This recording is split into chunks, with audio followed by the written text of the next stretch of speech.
If the squad ain't with me, then it ain't right. Yeah. Aaron Hicks doing positive things. It's everywhere now.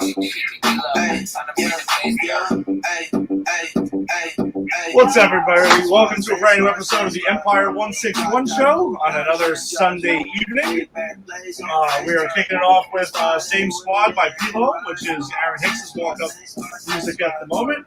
So, positive vibes for Aaron Hicks this week. You know, maybe he's been getting better. He hasn't been like a total. He's not showing yet. So, we'll have to be able to say that next week. But yeah, thanks for joining us. If you're joining us on Facebook, if you're joining us on YouTube, if you're joining us on Twitter, joining us wherever you found your audio-only podcast version of Pop Culture Bros. We appreciate the support. And with me, as always, is Lisa Garcia. Lisa, what's up? Man, I'm tired. I'm going to try to bring energy like I always try to, but Ann and I went to the game today. Sadly, it was a disappointing loss, but it was also really long. It ended at like 5:45. I got home at 7. My food's not here yet, so in a few minutes, you're going to hear my buzzer, and I apologize for that because I tried to order my food as soon as I got home, and it still hasn't gotten here. So sorry about that, folks, but a girl got to eat. But yeah, I'm a little tired because it was hot today, but we had a good time. I had a delicious shake. We also had halal, guys, which was my first time getting it. That chicken gyro was on point, but my Bronx Bomber shake was even more delicious. If you guys haven't had one of their Grand Slam shakes at the stadium, highly recommend you try one. They are so good, and it was so refreshing, and I needed it because of how hot it was out today. So that's what I'm sticking with for today. Positive vibes, right? Positive vibes. Positive vibes. But yeah, so that shake did look really good.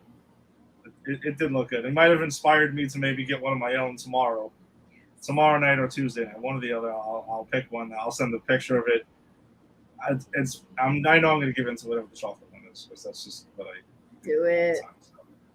So we'll see. I'm sure it'll have like a cookie and a brownie and a cake on the side or whatever the hell they can top onto without it falling off. The side things are ridiculous. Like I told you, there's the one where they literally have a normal slice of cake, actually a big normal slice of cake on top.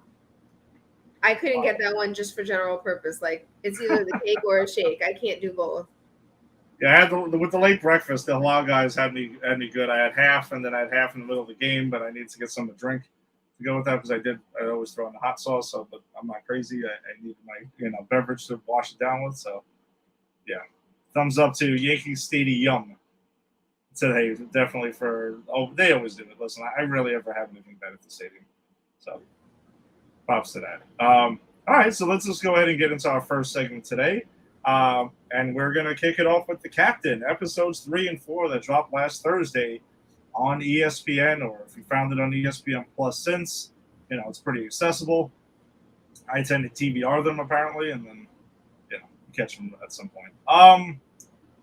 So I guess over the course of the episodes now, they've covered the 2000 Subway Series in episode 3, which, it's still like, that might be the most fun World Series that I could recall. I don't know. It's hard to compare all of them. They're all fun. Obviously, teams in the World Series, it's fun no matter what. But that was just it's just so incredible that every single person was into it.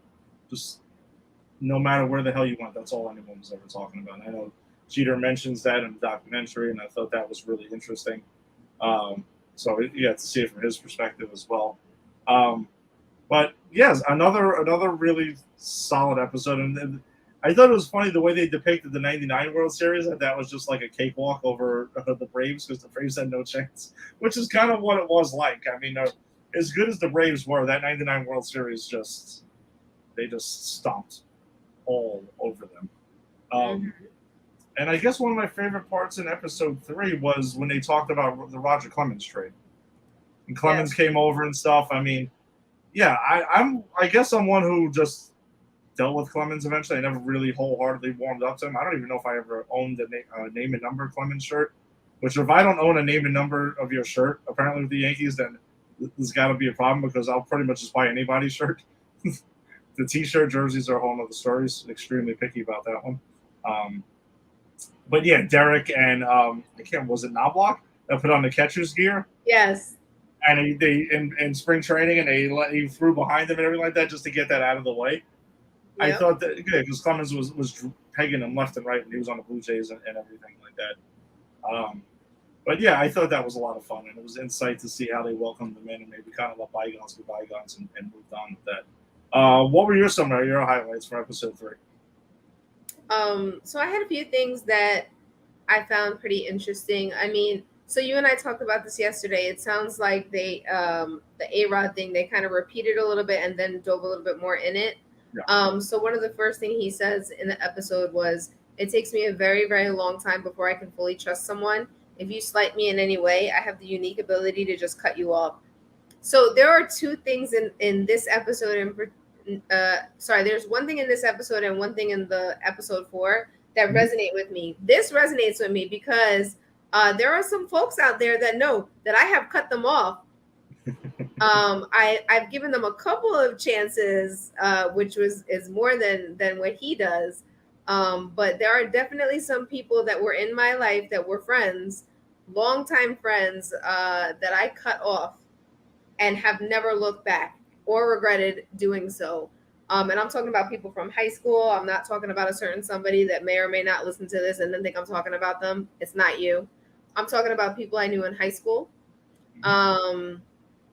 So when he said that, I was like, yes, I know what that's about. But I think it is a unique ability because, we I think by human nature, we try to give people, chances and opportunities, right? Especially if they've been in your life a long time. Mm-hmm. And in this case, who he was talking about, Alex Rodriguez, he just kept tripping over himself, and he kind of deserved for him to be cut off. And I think he understands that too.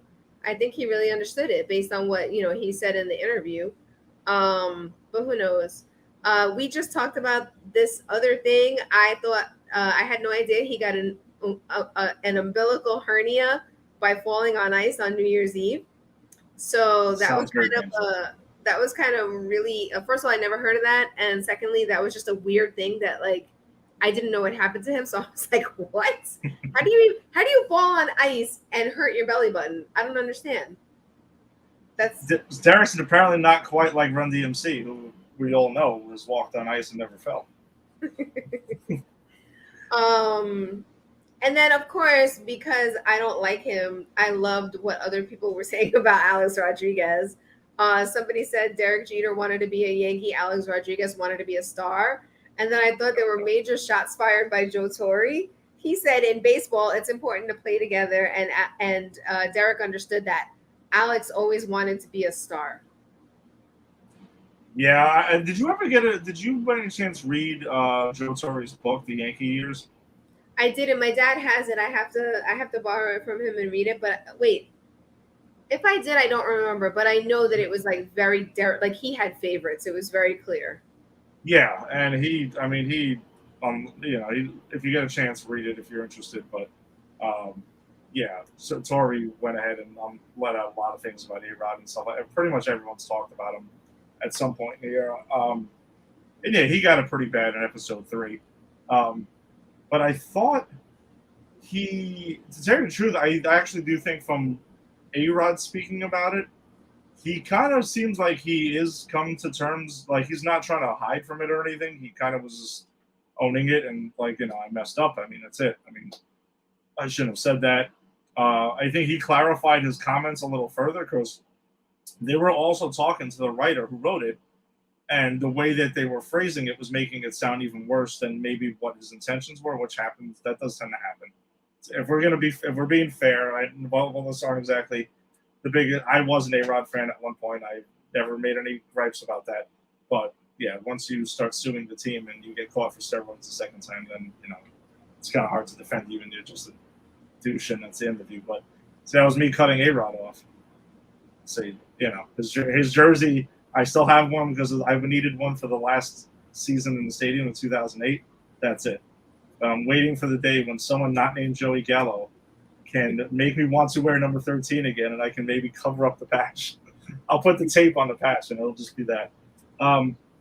But he did see. I did appreciate he wasn't shying away from it. That he kind of owned it, and he was phrasing it like, "Hey, they're such a good team that you don't go in trying to stop, Jeter. That's the guy that beats you, Bernie and O'Neill and Tino and everyone else there." I guess that's what he meant by it, and of course puts his foot in his mouth and says what he said, and that's sad. He even said that at the time he would have said the same thing about himself with Griffey, Edgar Right. Martinez and stuff like that. So I guess it was. I did like the fact that Alex got a chance to clarify his statements because we've never heard that before either. We've only heard the quotes, and that was that. So it was cool to see him see his side. He wasn't saying that it's all good now, but Is it him clarifying or is it him trying to make himself look better? I don't know. I don't know. I mean, I think honestly though, Lisa, I think it could be a little bit of both. And I definitely think it's a little bit of both. And just to be fair, like you said, that reporter totally had an agenda. Oh, of course. And admitted it on this documentary. Yeah. He was it didn't bother me at all. Yeah, he was like, whatever. Even George Steinbrenner was like, when he gets traded later on, was just like, you should just let the guys play. Stop trying so hard to like drive the wedge between them, to just let it be. But yeah, it's probably that, and it's also maybe that Alex is older now, and he's looking back on it, and we've done that before. I'm sure all of us have said that when you're older, you look back on things you did when you were younger. You're like, listen, I was stupid. What the hell was I thinking about, or anything like that? I don't know. We could only take it for face value, but I did like seeing both sides of the story and them able to elaborate on what it was that was there. But yeah, and then the episode 4 with the 9/11 that opens up pretty much with 9/11, and every time I see that stuff, my mind goes right back to it again. And the importance of the healing process with baseball had taken on, and also seeing a little bit of Latino and Bernie and everyone else that never got to really hear them talk about that day that much either. Where everyone has their story of where they were, and I thought that was pretty interesting. And then the 2001 World Series for me is still like the second biggest heartbreak as a Yankee fan. 95 will always be my worst. I can't imagine anything being worse than 95. It's just whatever. There's a lot of time, but 2001 is a close second, and then 04 is. It's definitely third. Well, before we dive into the World Series, I just want to say this was also the episode where they talked about the ALDS and the flip throw that he was nowhere, and like every time I think about, there's 2 plays that he was involved in that I just like. I'm always like, holy crap! I'm never gonna forget those 2 plays. It was the flip throw and when he dove into the stands after catching the foul ball and comes out all bloody. The flip throw though, like. I don't care how much you prepare for every eventuality. Like, you expect the ball to hit one of the 2 cutoff people. He was cutoff number 3. So he's like, I just knew it had to get to Jorge as soon as possible. Mm-hmm. Jorge was running up. He even said, I was running to get the ball, and then I saw Derek come out of nowhere, so I fell back. Mm-hmm. Like, nobody expected him to be there. If he wasn't there, he wouldn't have gotten in trouble for not being there. Like, it was just that like, I know he said everybody thinks it's a natural instinct, but he was like, no, I was actually thinking I have to be there. Like, I don't know. That play still boggles my mind all the time. It is, and I recall watching that game specifically too. I'll never forget. I lost my mind. Mike Mussina, Barry Zito, 1-0 game. Posada hits the solo home run, and losing my shit when obviously the play happened, and even looking at the replays 100 times to see. He was actually out, and he was. And it's true. Jeremy Giambi slides right there. We're not talking about this. Correct. Because I'm not saying they would have lost the game and they wouldn't have came back to win the series, but background scores, tie game, and then you see what happens. So that's always cool. And game 5 though of that series, when they came back to beat Oakland in Yankee Stadium, was the original, and they showed this, the original fall into the stands and dive play that Derek made. He didn't come up bloody and everything like that, which in this But I think people tend to forget that's the original one where he kind of went over and like he literally caught it as he was Yeah, he went flipping his over stance. backwards on that Yeah. one. The other one, he went over forward. Yeah, because the other one, the dive play, he really did because he even said it in episode 4 was that he was like, yeah, the catch was the easy part. Like, there's Yeah. no way you're stopping the momentum, and that's when he ate it. And then there's also a fan who ate his cleat because he goes, if you watch the replay, his foot goes up and someone takes his cleat in the face. Yeah. I want to hear about that guy who got the cleat in the face. But yeah, no, that game 5 and to come back to because they were down 0-2 to Oakland to come back and rally to beat them. That was incredible. And still remember there was a guy in the I'm pretty sure I have a picture of it like from one of the snap cameras back then. Someone was drinking like a bottle of like Henny in the I was in the left field bleachers in the old Yankee Stadium, so anything goes there. There's a guy with a Henny holding it up and passing it around. Cops are there; they don't give a shit. It was a madhouse. So that brought back a lot of great memories because that was one of the most fun playoff games I've ever been to. Mm-hmm. That was pretty cool. And that's when I started talking about the illusion that no matter how cold it is in October in the playoffs, there's that many people in the Yankee Stadium where actually start feeling warm. Like it almost doesn't matter. But Yeah. you get the body there and you're cheering and everything else.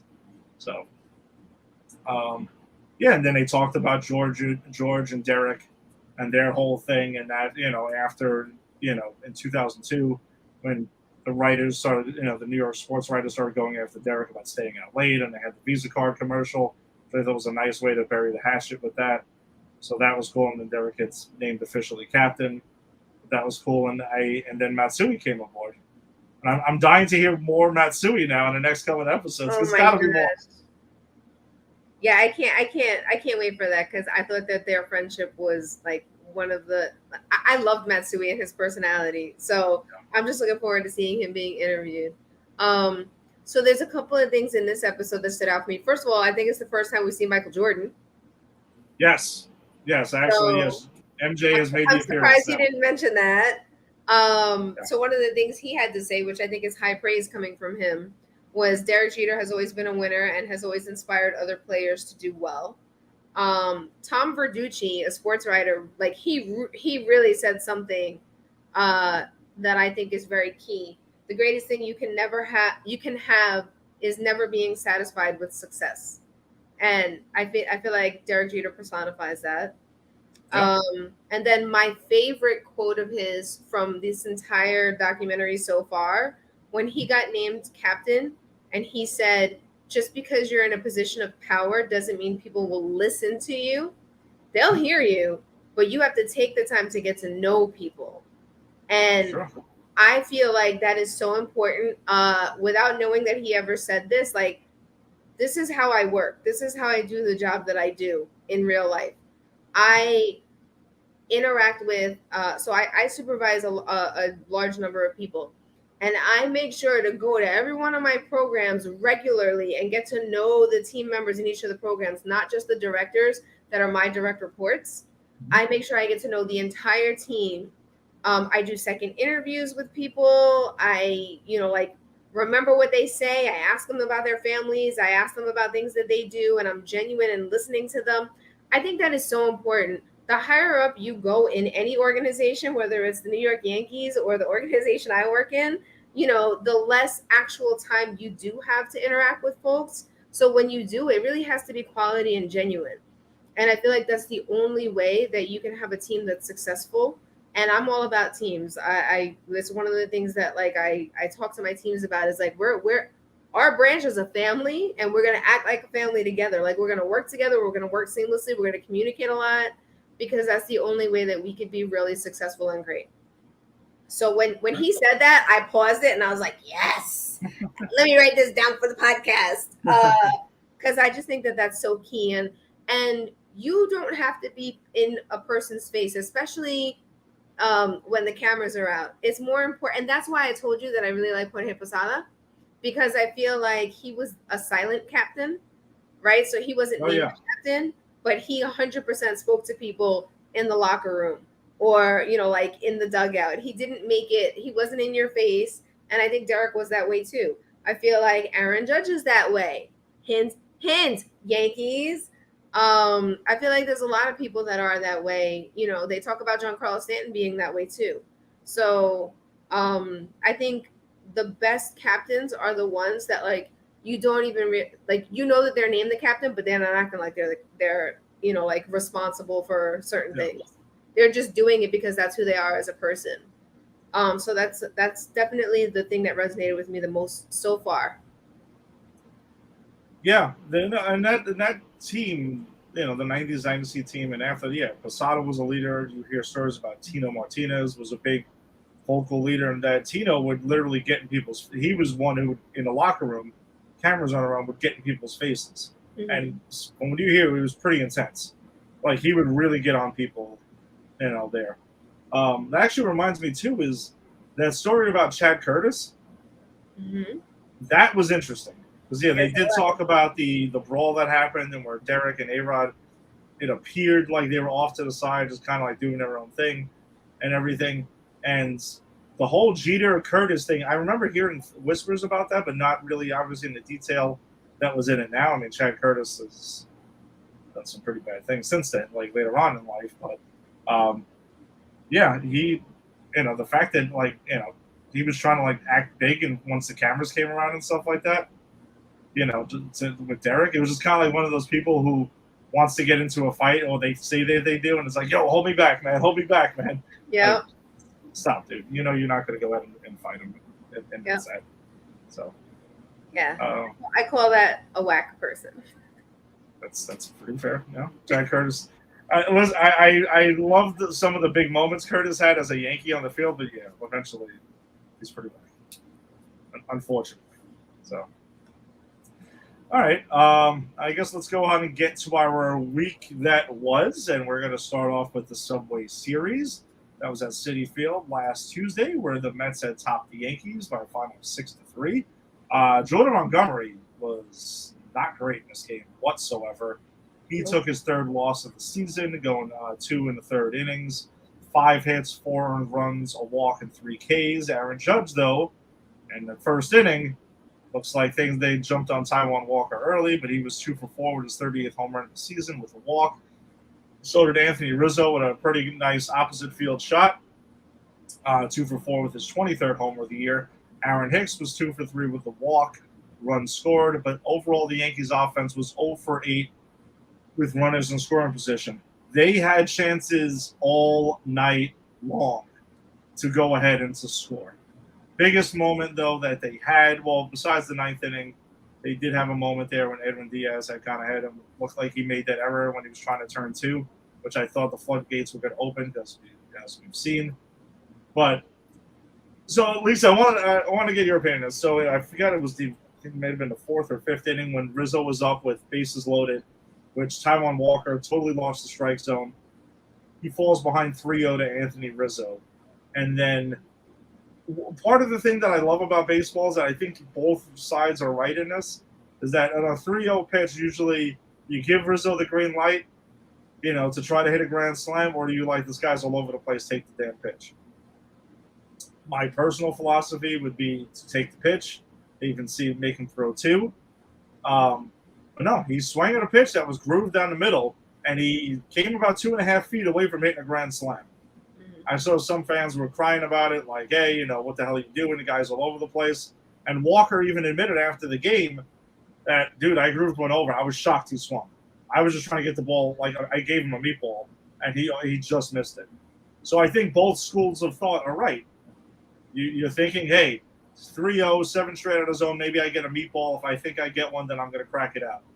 Or you're like, hey, you know, take the pitch and then, you know, see if he walks in a run, keeps the rally going.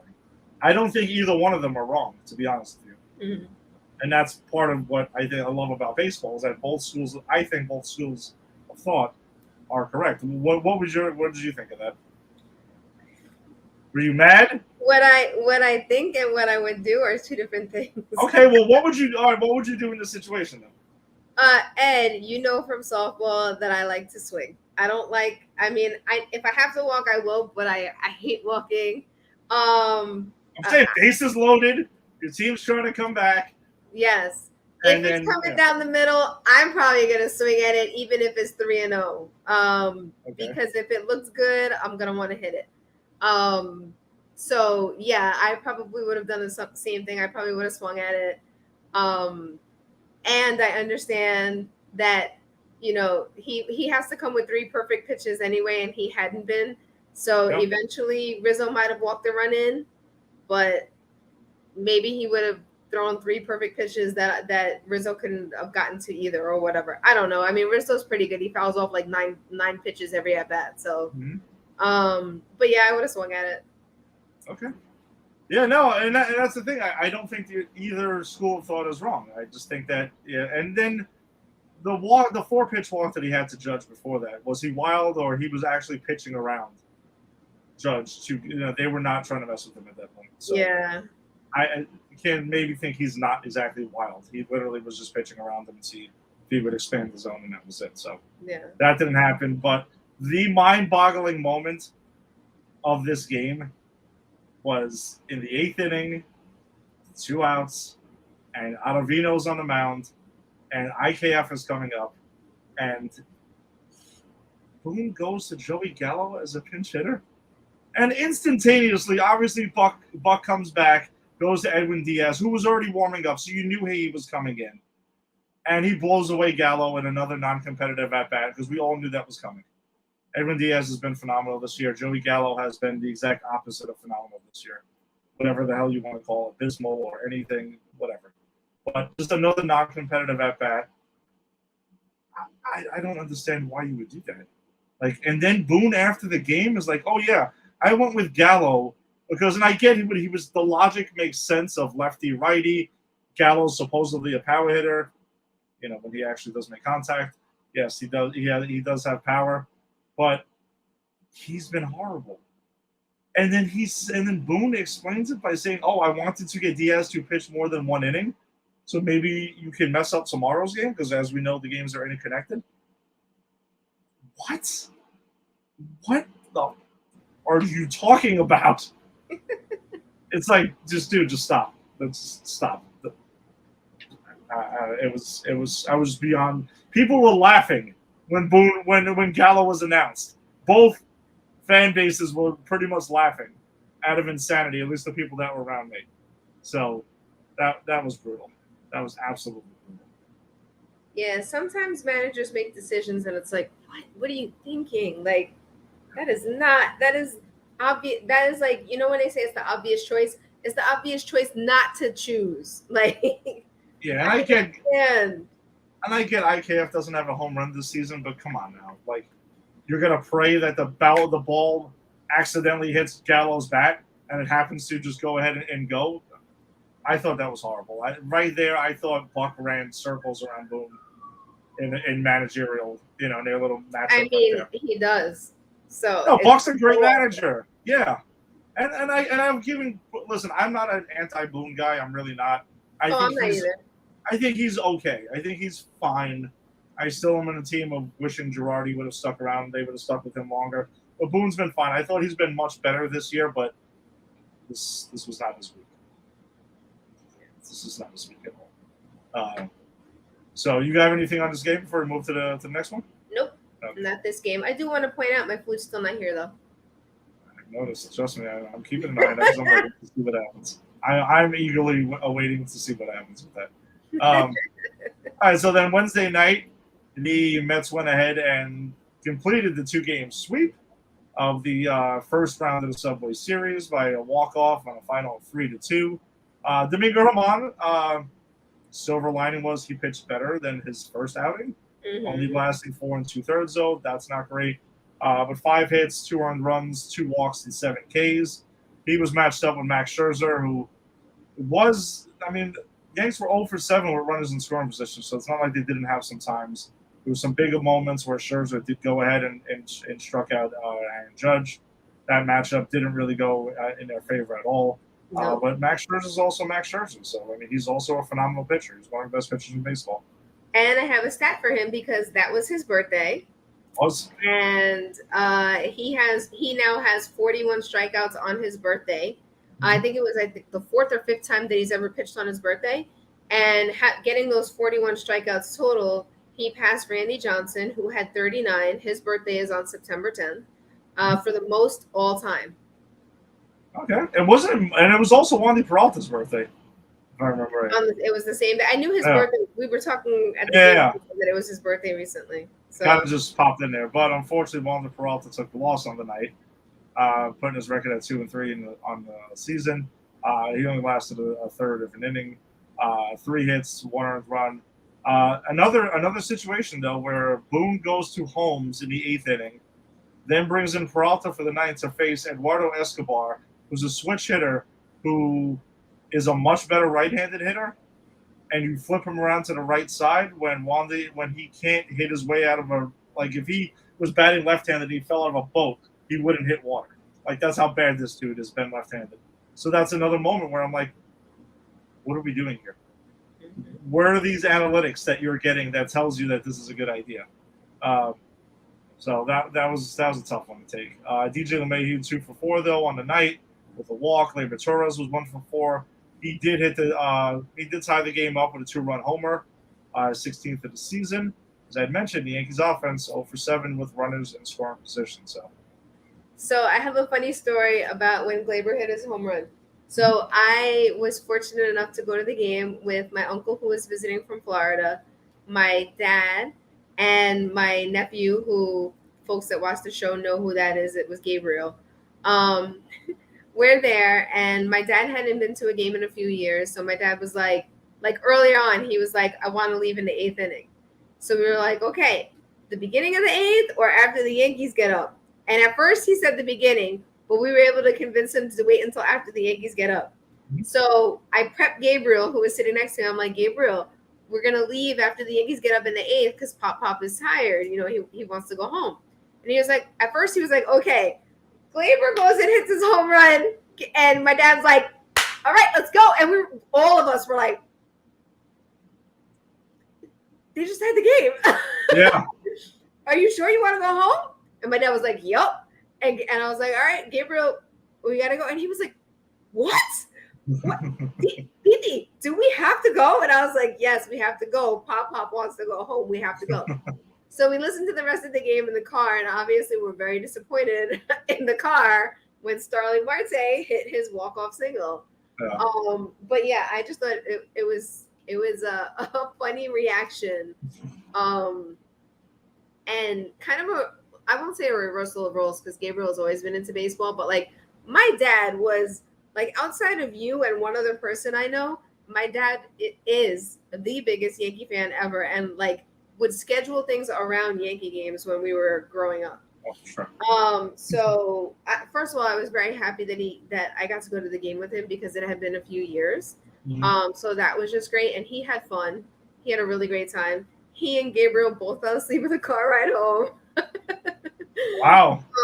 Yeah, but and we just had a great time. And shout out to my uncle because my Theo Doug is the one that got the tickets. So it was a fun night despite the outcome of the game.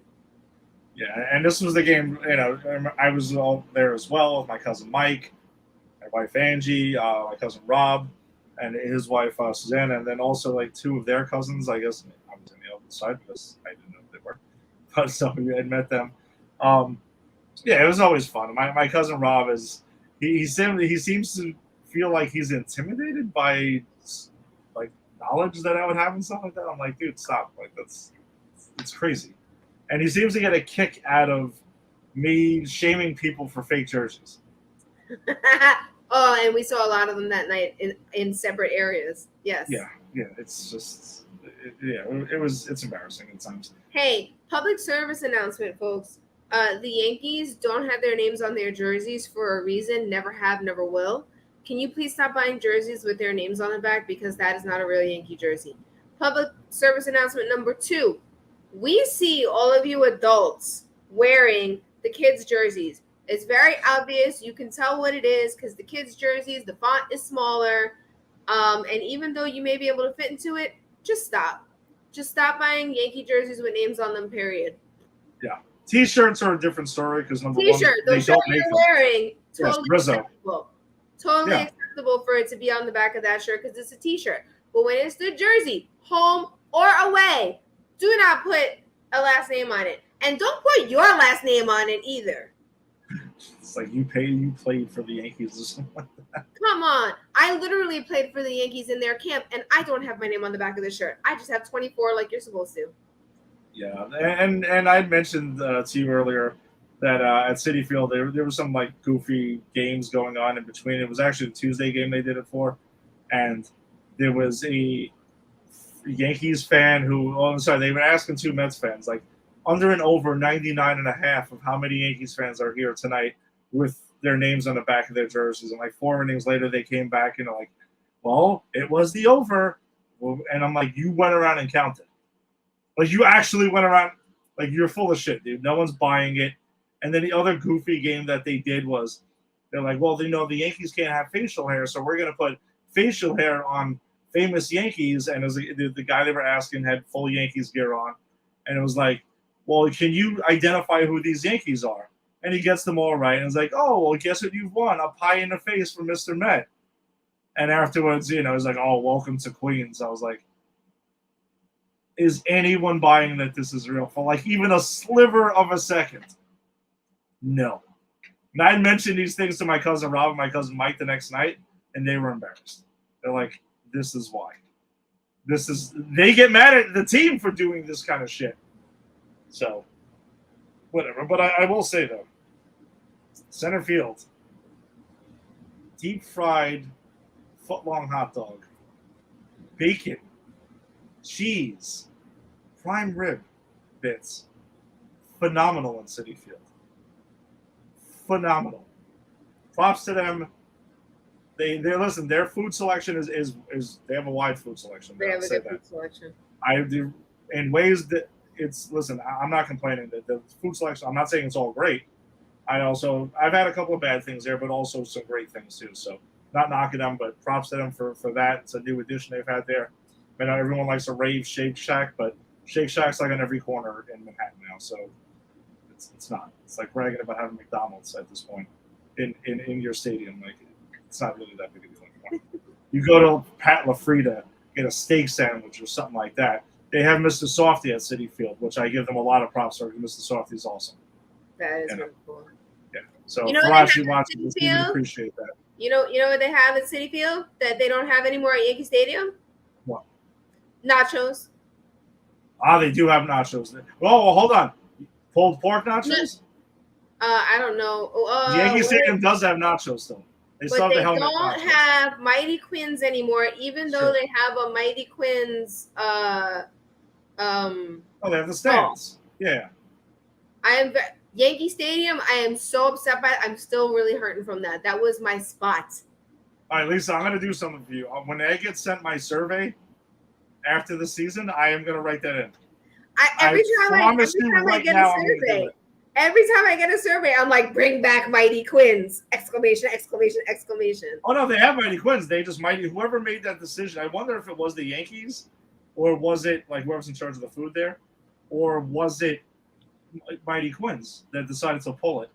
I don't know, but I just want them to know that there's at least one Yankee fan that is very hurt by that decision because that was this. That was the only thing I got at the stadium. Yeah. Every time. That was your jam. No, it's not like me. Listen, I can find anything. Whatever. I mean, but I'm willing to try anything at any stadium. Just at least say it go. I'm not saying it always goes right. Sometimes it goes horribly wrong. Like in Arizona, where me and Brian had upset stomach for like the whole night. But Pit Viper sandwich got us pretty bad. It was so crazy. But I mean, don't get me wrong. I'll get things at the stadium, but when you really like something, of course it's that. You just want that. I want my Mighty Quinn pulled pork nachos to come back. Lisa, I understand. Like they temporarily had steak top fries off the menu, like when they first reopened, and it was a limited capacity. That was like weirdly off the menu at LaBelle's, and I'm like, why would you take that out of all things off the menu for COVID? Is COVID attracted to slicing up the steak and putting it on French fries? Like, what are we doing here? But no, props to Citi Field. I enjoy Citi Field. I do. The one thing I don't enjoy is leaving Citi Field because you take the stairs out. It takes about half an hour to get the hell out of that place. Mm-hmm. Just take. Hold on, my food's here. Finally. Oh, I'll be right back, folks. freight elevators is what they need. Like they have at Yankee Stadium was like eight freight elevators that get you out of the stadium in under a minute. Come on, beautiful stadium. Love a lot of things about it, but that's the one area where I think they really dropped the ball hard. Is accessibility to get in and out of the stadium is what they needed to go ahead and go for. So I think it's too late for them to add that at this point. The smaller elevators, but it doesn't quite do the trick. You just got to wait 3 years for them as well. So, all right. So that goes ahead and takes us to the Yanks heading home on Thursday night, and a game that saw two base hits on Thursday night for the Yankees, but they would eventually go ahead and win on a walk-off by Aaron Judge in the bottom of the ninth inning off of Scott Barlow. But Jameson Taillon did take a no decision, though. Good start, 6 innings, 4 hits, no earned runs, 2 walks, and 8 Ks, so he looked much better. Clay Holmes picked up his 5th win of the season, as he had pitched the 9th, but 2 walks, so he was getting a little bit erratic, which I don't think was a sub to what happened earlier today. But Aaron Judge was a home run, and the walk-off homer in the 9th was his 39th of the season. He had a walk earlier in the game. But the Yanks offense, 2 hits on the night. So not the prettiest, 2 whole hits. Not the prettiest win, but a win is a win nonetheless. So you take it, you move on. You don't apologize for winning any ball games. Yes, I do have 2 stats for this game. The first one is Brady Singer, the starter for the Royals. He had 7 innings of 1 hit ball and recorded double-digit strikeouts, 10, and that was his 2nd straight start doing so. So once again, we talk about both teams. We just talk more about the Yankees. And then, as you said, Aaron Judge hit his major league best 39th home run and made it his 3rd walk-off home run of the season, which tied Mickey Mantle's club record for doing so. I told Jerry's father about this at like 1 o'clock in the morning over a beer in a bar last night because he loves Mickey Mantle, and he was raving about it too. But you got to really push him to give credit to the current day guys over legends like Mickey Mantle, because that's his guy. So yeah. No, but anytime you're in a sentence with Mickey Mantle, I mean, that's just a big deal. So we'll see. He's got time to go ahead and own that record amongst other records. So many records have fallen from Aaron Judge this year. Yep. But Friday night's game was wild. Friday night was pint glass night at the stadium, which turned out very well for my friends Derek and Steve Bernstein as well. But a wild night, though, because the Yanks were cruising 3-0 for a while, and it seemed like it was just going to be like a laugher. And then there was no more laughing because Garrett Cole, 2nd game in a row, though, he takes a no decision, 6 innings, 7 hits, 5 earned runs, no walks, and 9 Ks. This is the 2nd start in a row where he's had a 3-0 lead with your ace on the mound against a team that you're clearly better than, and coughed it up. So, I mean, Cole's got to get his shit together, honestly. There's no other way to shit. A few people do. A few people have to. I'm just saying, when you're the ace, yes, you feel like, expectations are a bit higher. No, there's definitely some people got to get the shit together. But Cole needs to really start being the ace again and just absolutely dominating out there, especially when you're getting handed leads. So, but Albert Rayu picked up the win in relief, pushed his record to 2-0. He won an inning. But monster of the night, though. Again, Aaron Judge, 3 for 5, 2 home runs, putting him up to 41 of the year. Grand slam was the pretty much coup de grace that really put this out of reach later on in the game, driving in 6 runs. Anthony Rizzo was 2 for 4 with his 24th home run of the season, 2 runs scored and a walk. Labor Torres was 2 for 5 with a run. IKF, he's the one who tied this game up with a huge base hit as the Yanks were rallying. So he had that. Jose Trevino actually drove in the go-ahead run, and broke the tie with an infield single. And Andrew Benintendi was 1 for 3. He had an infield single for an RBI with a run score, so he got his first hit as a Yankee since being traded over on Monday. It was so no, sorry, Monday. It was Wednesday night he was traded because then, oddly enough, he came and was in the Royals hotel room when he Yes. was told, and it was that whole story where that must have been awkward, and just pretty much switched locker rooms. I don't know if you heard this, but he found out at his hotel at like 11 or 12 o'clock at night from the manager of the team. And then he went over and played poker, I think, or some card game with some of his current teammates, the Royals. Yeah. And then the next day he went to the stadium and he told Aaron Boone, I didn't bring my shaving gear. Like, can I shave at the stadium? So I thought that was a cute story when I heard that. I mean, yeah, it makes me think the Yankees probably have shaving stuff. I'm sure. They probably have a team barber. For that rule. So I do have what is now an outdated stat because something happened the night after. But as of the end of that game, Judge was the 8th player in American League and National League history to hit 41 home runs before August, joining Babe Ruth as the only Yankee to do so. Babe Ruth hit 41 in 1928. So once again, Mickey Mantle, Babe Ruth. You're about to talk about Roger Maris. Well, we've been talking about Roger Maris too. So it's just astonishing. It's absolutely astonishing. And I know they asked Boone in the post game, about Judge's season. He was just like, amazing. It's just amazing to watch on a night in, night out basis. It's just ridiculous what he's doing. Yep. But Aaron Judge wasn't done for the week though, because in yesterday afternoon's game, which was Old Timers Day, allegedly, Old Timers Introduction Day, because they did not play the game this year, and honestly, I there was a part of me that felt genuinely bad about trading in my tickets and not going to the games. It's the first one I missed, and I can't tell you when was the last time I missed one. But then when I saw they weren't playing the game, I was like, okay. I guess it's like semi-Old Timers Day. So, but Yanks took care of business by a final of 8-2. Nasty Nestor Cortez picked up his 9th win of the season. 5 innings, 5 hits, 2 earned runs, 2 walks, and 5 Ks. Mark Schmidt picked up the old school save in line with Old Timers Day. Little Goose Gossage type save there. His 2nd of the season. He went 3 innings, 2 hits, 1 walk, and 5 Ks. So I just have a feeling Clark Schmidt's going to play a huge role in this bullpen, moving forward at some point. It kind of seems like he does have a niche for this, so not just like a mop-up guy. Yeah. So I just want to talk about the great heads-up play that Nestor Cortez Jr. made in the top of the 2nd inning.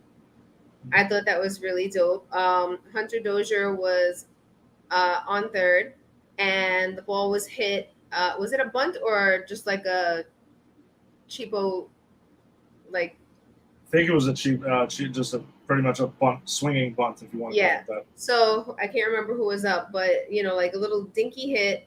Nestor Cortez charges and gets it. Hunter Dozier is trying to score from 3rd. Nestor Cortez just runs right at him, misses him on the tag, but then gets him in a rundown, and then they're able to tag him out before he gets back to 3rd. I thought that was such a heads-up play. Of course, I love Nasty Nestor. That's my boy. But, it was just exciting to see when he does stuff like that. It just makes me love him more. So that was a great play, in my opinion. Always improvising. And that's what makes him what he is this year. Yes. It's really fun to watch him. No, absolutely. He's a blast to watch on every level. Just to see what he's going to do next and everything. And, again, the guy who doesn't maybe have the best stuff of any starting pitcher in the world, but he makes it work. And he just pretty much invents stuff and throws the kitchen sink at you. So, and he seems to always be involved in some wacky play defensively as well. So yes, and I love it. Can I take the bottom of the 2nd real quick since I have a stat about that? I have a go ahead. So in the bottom of the 2nd, Aaron Judge hits his 42nd home run of the year, which also happens to be his 200th career home run. He became the 2nd fastest player in Major League history to reach 200 home runs. He did so in his first 671 games, and the only person who did it faster than him was Ryan Howard, who did it with 658 games. And he is the 4th fastest to reach 40 home runs in Yankee history, which is in 101 games, and he has had 9 multi-home run games, which is a Yankee record through 101 team games. They keep falling. The records just keep falling. This is crazy, and what makes it even crazier is that you and I likely will not. I hope we do, but we likely won't see a player achieving all of these Yankee milestones again in our lifetimes. You never know. You never know. You never know. You're right about that. But I mean, he is breaking records that are like, there were only 1 or 2 people in there. Like, Yeah. for when you're talking about a record that Babe Ruth had up until today, that was a long time ago. No, we say we say it all the time. We say it all the time. Whenever records are falling like that, and we're talking about with the Yankees, it's astonishing. Yeah, it really is astonishing, and it just appreciate the season that Judge is having. Like, really appreciate the season that he's having.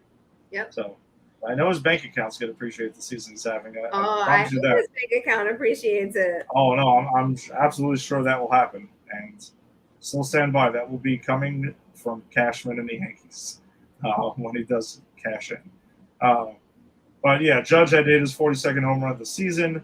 He was 2 for 4, 2 RBIs, 2 walks, 2 runs scored. DJ LeMahieu, though, not to get lost in shuffle, 3 for 5 with his 10th home run of the season with a run scored. Matt Carpenter, who hit his 15th home run of the season, and drawing a walk, he was 1 for 3 on the day. So pretty nice, easy cruising win yesterday. And they, fortunately, though, did not close the sweep of the 4-game set, as the Yankees had a very weird game that we had talked about. We were at earlier today. Long game, but a very odd game because I mean they dropped by a final of 8-6. Jordan Montgomery, though, he was the strangest one here because he went 4 innings, 4 hits, 4 earned runs, 2 walks, and 6 Ks, but he was cruising through the first 3, and all of a sudden, like the first 4 innings, and all of a sudden he completely lost it out of nowhere. Not that they were hitting him hard or anything like that, or that tattooing him, but dinkers and dunkers and he couldn't find the strike zone out of nowhere. That seems to be the theme for the Yankee pitchers today, though. Oh yeah, no, Marinaccio, who was awesome, all of a sudden he gives up a home run, a blast to Hunter Dozier, and then Clay Holmes couldn't find anything today. So I mean, these guys got to settle down and be part of that bullpen that is their strength, the strength of the team. But Clay Holmes was picked up his 2nd loss of the season, 2/3 of an inning, 3 earned runs, a walk, but plenty of offense though.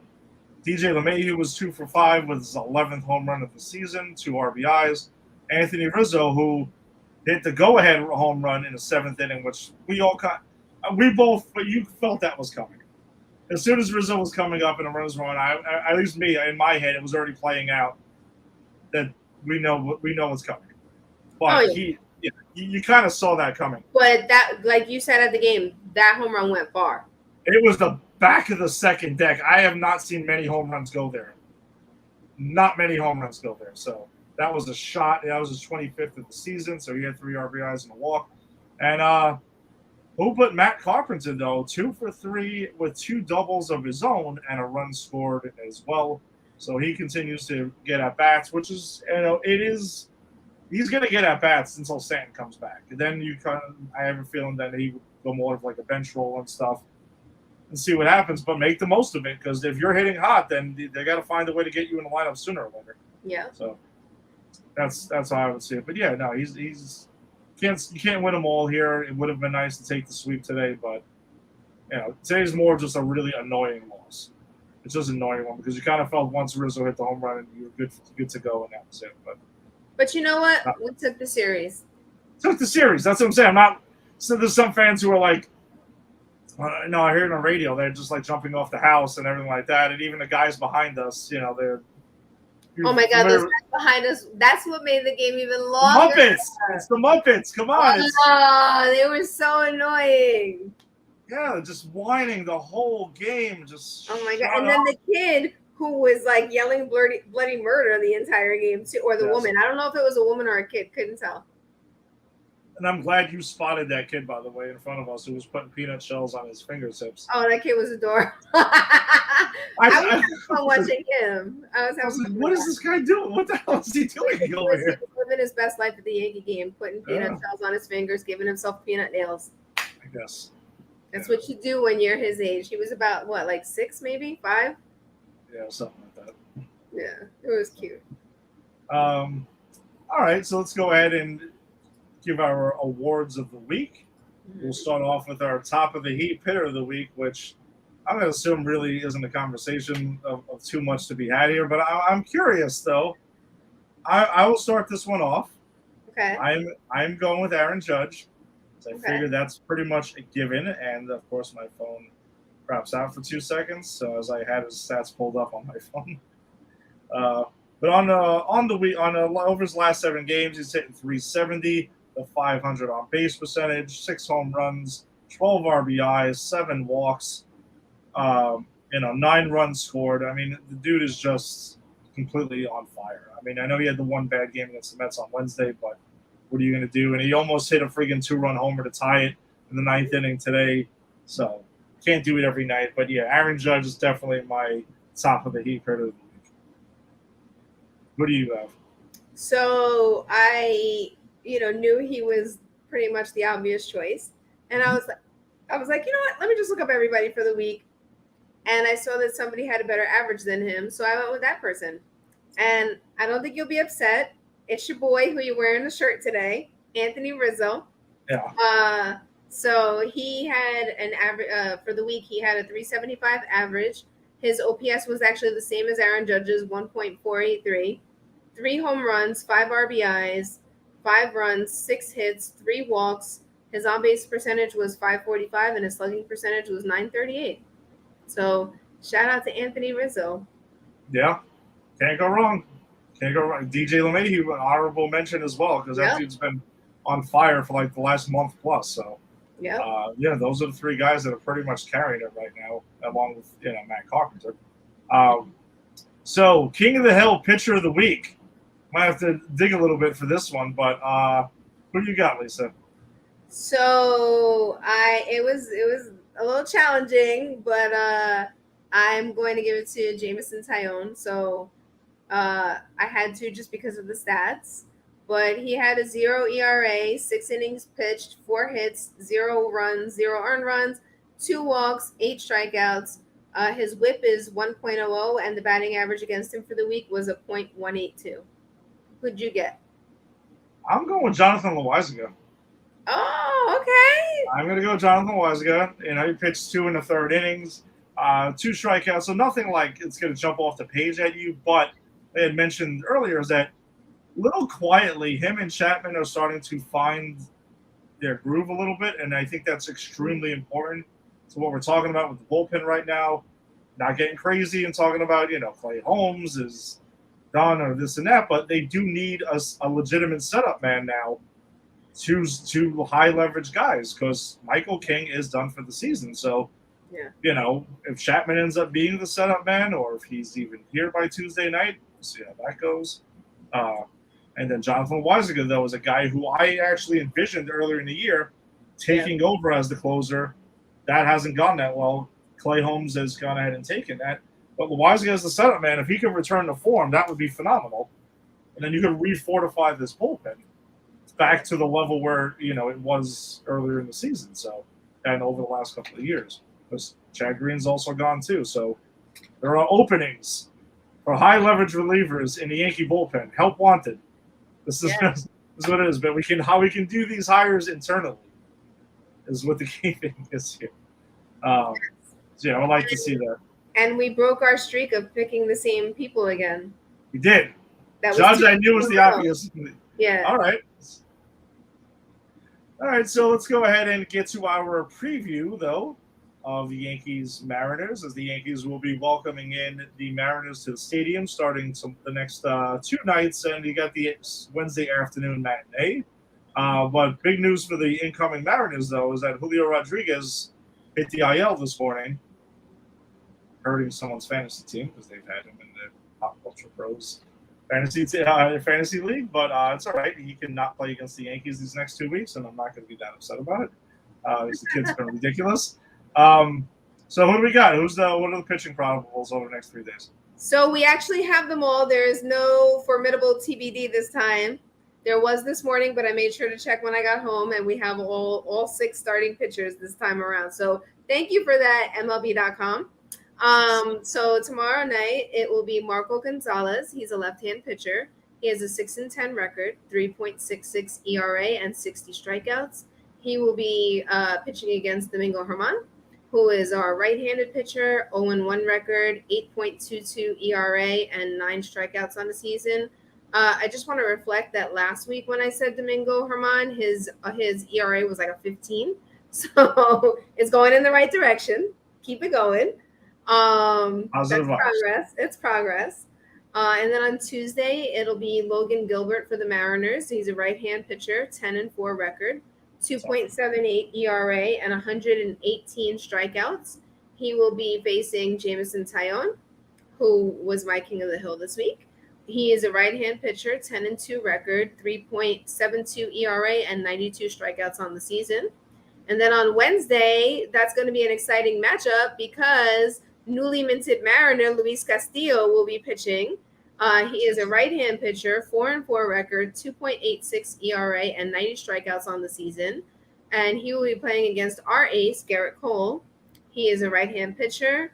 I don't know what happened right there. No, a 9-3 record. I put 9.03 instead of 9-3. This is what happens when you're rushing. 3.30 ERA and 162 strikeouts on the season. So that game is probably going to be a very interesting one. Sucks that it's during the day because that means I can't watch it at work because unlike Ed, I can't. So I'll have to just look at the score on my phone every time I can. But yeah, that's the matchup for the week for the Mariners series. So we'll see how that goes. Yeah, Mariners rolling out 3 tough pitchers, so the Yankees offense is definitely going to be tested over these next couple of days. Against Marco Gonzalez, he's a lefty, so the Yankees got plenty of righties to stack up to go against him. He's also good, but not great. Logan Gilbert is really good, so they're going to have their work cut out for them on Tuesday night. Yeah. And I wanted Luis Castillo to be pitching in the Bronx after the trade deadline, but I didn't envision it to be like this. It is disappointing they didn't get Castillo. I really wanted them to get Castillo. He was a perfect fit. From what I understand, the Mariners, based on the prospects they gave up, they paid through the nose for him. So we'll see what happens. Supposedly, the Mariners wanted Anthony Volpe, and pretty much that's where Cashman probably stops listening and just kind of hangs up the phone on people at this point. Unless it's Juan Soto, because then if it's Juan Soto, you should definitely keep that conversation going. And you can even talk Jason Dominguez and others as well.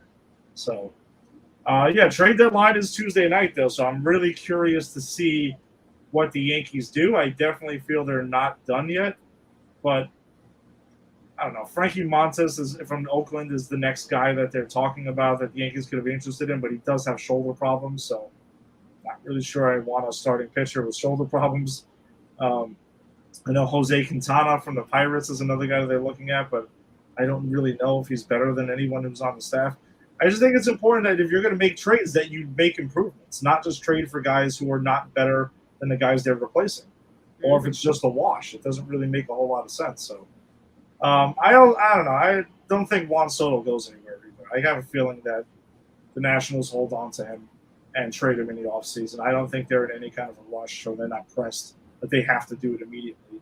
And I saw, I think it was Ken Rosenthal or whoever, pretty much said the finalists right now are the Padres, the Dodgers, and the Cardinals. But that's also speculation. If it does last to the offseason, though, I would be very curious to see if the Yankees get back and play for Juan Soto. I'm sure that goes hand in hand with the Aaron Judge re-signing as well. That'll have a lot to do with that. So we'll see. Yankees could use another bullpen arm. D-Rob in Chicago is available. He'll be moved. And listen, he's done it here plenty of times. So I'd welcome David Robertson back with open arms. And and just another starting pitcher, maybe one that's not on a radar right now, but that's what I would like to see the Yanks at. I'm hoping next week when we talk that's what we're discussing. So we will be talking about what happens with the Yankees at the trade deadline. I got to believe something is still in the works. And Benintendi is a nice piece. He's a great fit for the Yanks. I think he's going to do well for them. I also want to see somebody going the other way named Joey Gallo, who apparently the Rays and the Padres are interested in. So go. Please go. Just take anything. Cashman, you don't have to be picky about this one. This is a no-brainer. Anything. I'll take like a mediocre hot dog vendor. You got that. Not even your top one. Whatever it is. Just he's just got to go. And I think he knows the writings on the wall too. Oh, so. He knows. He definitely knows. Yeah, and the thing, I don't wish ill on the guy. I mean, I hope he works out wherever he goes. It doesn't seem like he's a bad dude. It's just, it's not working. So, yeah. That's just pretty obvious. Yeah. All right. So then let's go ahead and wrap this episode up as we normally do. Thanks for joining us on this Sunday evening. Always fun. Thanks for joining us if you joined us on Facebook. If you are on Facebook checking us out, check out Pop Culture Pros and join that group. Also join the Empire 161 Show group, as we share lineups and highlights and all other stuff that don't make the show. So you can check that out. If you're joining us on YouTube, hit subscribe for Pop Culture Pros. Join us on Twitter. You should follow at Pop Culture Pros for sure. That's Farachi puts out a bunch of fun stuff. But also follow Empire 161 Show. That's our own personal Twitter handle, so you can join us. And we did get some conversation going on Twitter this week. There was some back and forth about some lineups and stuff, so keep that coming along. That's a lot of fun, and hopefully to see more of that and check out the show. And wherever you found your audio-only podcast, if that's how you're joining us, hit subscribe to Pop Culture Pros. There are many awesome shows on Pop Culture Pros to check out. There are so many. If you're into wrestling, Star Wars, Disney. If you just like hearing Tim and Eric talk, you can check out A to Z show as well, because they're a lot of fun. If you're into comic book movies and TV shows and stuff, you can check out Granny's Peach Tea. Me and Jason will be back on Wednesday talking about the season 3 premiere of Harley Quinn, and also talking about DC's League of Super Pets. Yes, we went to go see a kids movie in the theater. Kids around, and we guys enjoy it. So go ahead and check out our review for that. And we'll be also hearing Jason's thoughts about some stuff he's missed while he was on vacation. So we'll see you guys next week. We're back talking about some more Yankees baseball, talking Yankees Mariners as well, and Yankees Cardinals. So come and check us out and the trade deadline. So, all right, well, let's go Yankees. Have a good week, and we'll see you next week. Peace. Bye, everybody.